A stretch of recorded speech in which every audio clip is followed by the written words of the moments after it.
نے اور جہنمیوں کو جہنم تک جانے تک اور ان کے مقام اور مراتب تک حضور نے سارا کوئی بیان فرمایا۔ اللہ نے میرے آقا مولا صلی اللہ علیہ وسلم اس قدر علوم سے نوازا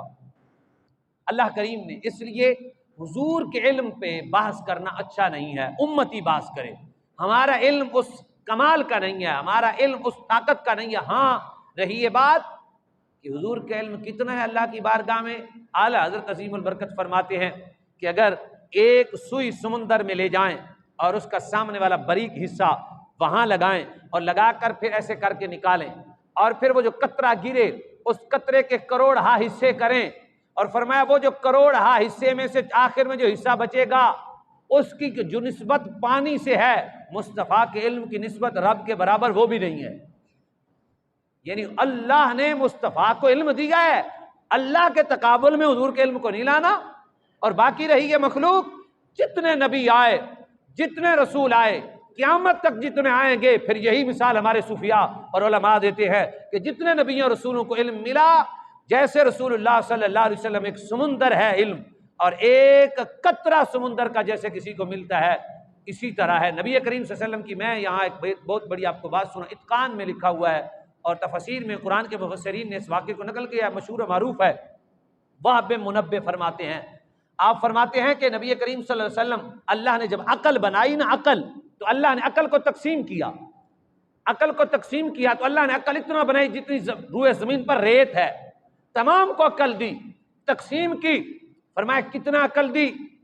فرمایا کہ نبی کریم صلی اللہ علیہ وسلم کے علاوہ سب کو، جیسے ساری کائنات کی ریت ہے، ایک ریت کے ذرے کے برابر ساری کائنات کو عقل عطا فرمائی، اور جتنی کائنات میں ریت ہے اتنی حضور کو اللہ نے عقل عطا فرمائی۔ ہمارے آقا کو عقل اتنی بلند عقل اتنا دیا کہ عقل عظیم عطا فرمایا، علم اتنا دیا کہ علم عظیم عطا فرمایا، خلق اتنا عطا فرمایا کہ خلق عظیم عطا فرمایا، اور ذکر وہ دیا ورفعنا لک ذکرک، ذکر وہ دیا کہ بلند فرما دیا، گھڑیوں کا مقام یہ دیا وللآخرۃ خیر لک من الاولی، فرمایا کہ رسول اللہ کی ہر گھڑی ہر لمحے اتنی بلند ہو جاتی ہے کہ گننے والے گن نہیں سکتے کہ حضور کا اس لمحے مرتبہ کتنا بڑھ گیا۔ ادھر ذکر بلند ہو رہا ہے، ادھر ہر گھڑی میں مقام بڑھ رہا ہے، ادھر رب تعالی ان اللہ و ملائکتہ یصلون علی النبی۔ میرے بھائیو، ان فضائل کو بیان کرنے کا مقصد یہ ہے، اتنی شان والے حبیب ہیں ہمارے، پھر بھی ہم ان کی سیرت کو چھوڑ کر، ان کے فرامین کو چھوڑ کے کسی اور کی طرف رخ نہ کریں۔ اگر برکتیں چاہتے ہیں، آنے واحد میں رفعت چاہتے ہیں، بلندیاں چاہتے ہیں، اللہ کی رحمت چاہتے ہیں، اللہ کی قربت چاہتے ہیں، رسول اللہ کی محبت چاہتے ہیں، اور تو فرمایا اس وقت فوراً نبی علیہ الصلوۃ والسلام کے ساتھ وابستہ ہو جائیں، تاکہ برکتیں ہی برکتیں نصیب ہو جائیں، رحمتیں ہی رحمتیں نصیب ہو جائیں۔ تو اللہ نے ہمارے آقا کو بڑے فضائل عطا فرمائے ہیں،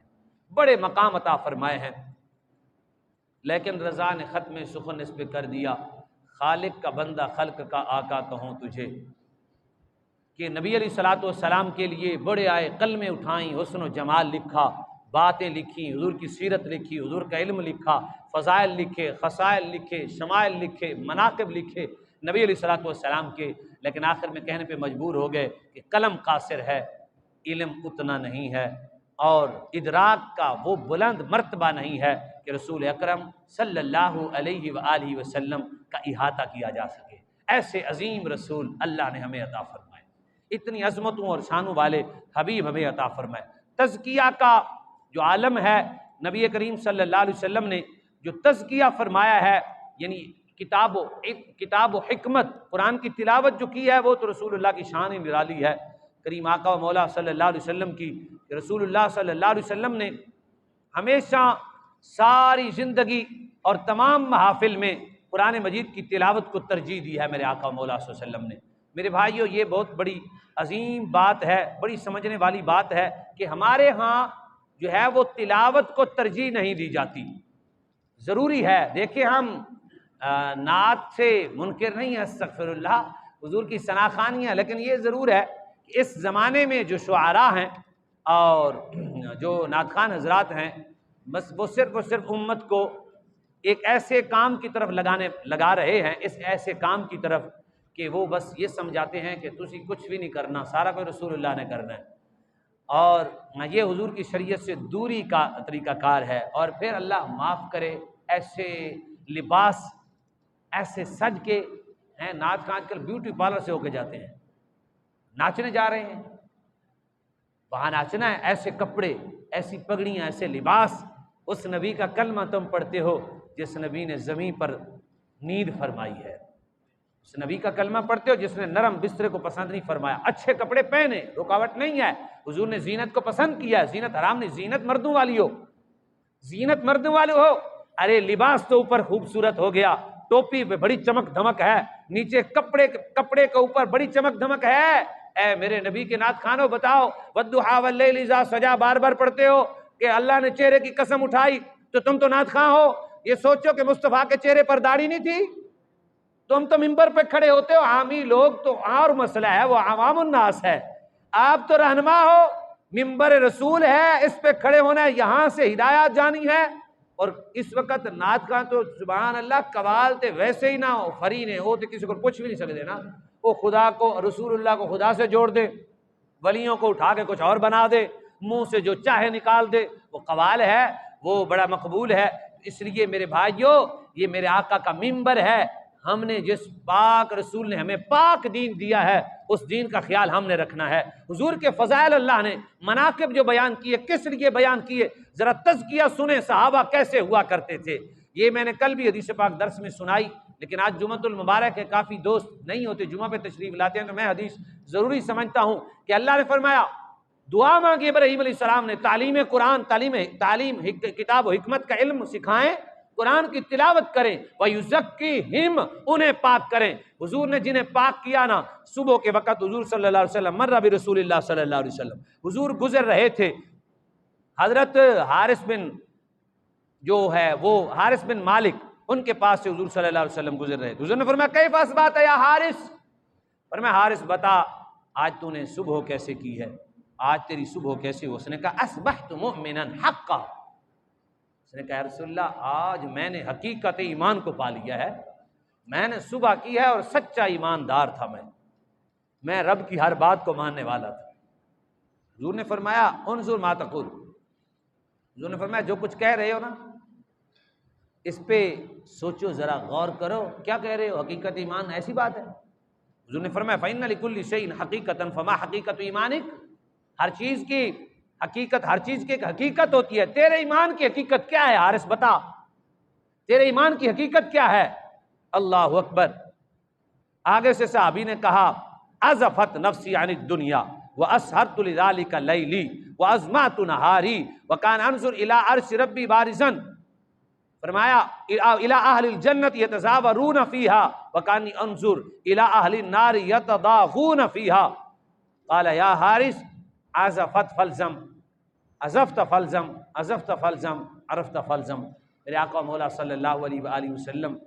گزرے تو اس سے پوچھا، تو صحابی نے کہا یا رسول اللہ میں نے ایسے دن اور رات گزارا ہے کہ دنیا سے محبت نہیں، محبت اللہ سے ہے اور اس سے رسول سے ہے، دنیا کمانا ناجائز نہیں ہے، دنیا پاس رکھنا، دنیا ہے ہی ہمارے لیے۔ اللہ نے قرآن میں فرمایا مومنوں کو میں نے ساری کائنات کا وارث بنایا ہے، اللہ نے ہمیں حقیقی طور پہ کائنات دی ہی مومنوں کو ہے ہی مومنوں کے لیے۔ کمانا، اس کو جمع کرنا کوئی برا نہیں ہے، لیکن چند ٹکوں اور چند پیسوں کے پیچھے نماز رہ جائے، زکوٰۃ نہ دی جائے، حج رہ جائے، روزے میں کمی آ جائے، حرام و حلال کا خیال نہ رہے، تو پھر دنیا رہی، رسول اللہ سے وہ محبت برقرار نہ رہی، اس میں کمی آ گئی۔ صحابی نے کہا یا رسول اللہ میں دنیا سے جدا ہوں، مطلب یہ ہے کہ دنیا ہے لیکن دنیا میں رغبت نہیں ہے، رغبت ہے تو مجھے اللہ سے ہے یا رسول اللہ سے ہے، محبت میری کا حصہ، محبت صرف اللہ کے لیے، محبت صرف رسول اللہ کے لیے، باقی جو رشتہ داروں کے تقاضے ہیں ان کی حدود ہے۔ اور پھر اس نے کہا واسہرت لذلک لیلی، فرمایا یا رسول اللہ اس ایمان کی حقیقت کی وجہ سے راتوں رات جاگتا ہوں اور مجھے میرا ایمان سونے نہیں دیتا، میں اللہ کی ساری رات عبادت کرتا ہوں۔ میرے آقا نے ایسا تزکیہ کیا۔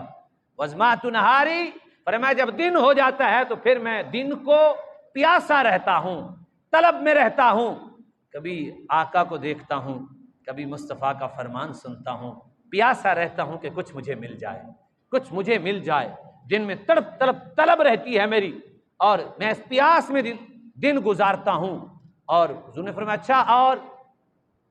عرض کی یا رسول اللہ یہ عالم ہے میرا، مجھے ایسے لگتا ہے جیسے میں جنت کو دیکھ رہا ہوں، اور جنت کے اندر آپس میں لوگ جو مل رہے ہیں، طبرانی، بیہقی اور ابن ابی شیبہ میں یہ حدیث پاک ہے، اور مجھے ایسے لگتا ہے کہ میں تو مل رہا ہوں، میں دیکھ رہا ہوں جنتی آپس میں مل رہے ہیں، اور میں دیکھ رہا ہوں کہ جہنمی ایک دوسرے کے ساتھ ہیں اور چیخو پکار کر رہے ہیں اور رو رہے ہیں۔ دونوں چیزیں میں دیکھ رہا ہوں، جنت کا نظارہ بھی، جہنم کو بھی دیکھ رہا ہوں۔ میرے ایمان کی حالت ہے، یعنی معلوم یہ ہوا کم از کم ہماری نظر وہ نہ ہو، ہماری معرفت وہ نہ ہو، کم از کم ہم نے سنا ہوا ہے بے نمازی جہنم میں جاتا ہے، نمازی جنت میں جاتا ہے، روزے دار جنتی ہے، بے روزہ نہ رکھنے والا جہنمی ہے، حلال کھانے والا جنتی ہے، حرام کھانے والا جہنمی ہے، زنا کرنے والا جہنمی ہے، زنا نہ کرنے والا جنتی ہے۔ رسول اللہ صلی اللہ علیہ وسلم نے ہمیں ساری وضاحت کر دی۔ ماں باپ کی نافرمانی کرنے والا اللہ اس کی بخشش نہیں فرمائے گا، ماں باپ کا فرما بردار جنت میں جائے گا۔ جس پر حج فرض ہے وہ حج کرے۔ ہمیں اتنا تو معلوم ہے کہ چلو ہم وہ نظارہ نہ کر سکیں جو حارث نے کیا رضی اللہ تعالی عنہ، رسول اللہ نے ہمیں ساری تعلیم دی، ہم عقل سے تو وہی نظارہ کر سکتے ہیں نا کہ جنت بھی ہے جہنم بھی، آخر کس کے لیے جنت ہے اور کس کے لیے جہنم ہے۔ یہ اللہ کا کلام ہے۔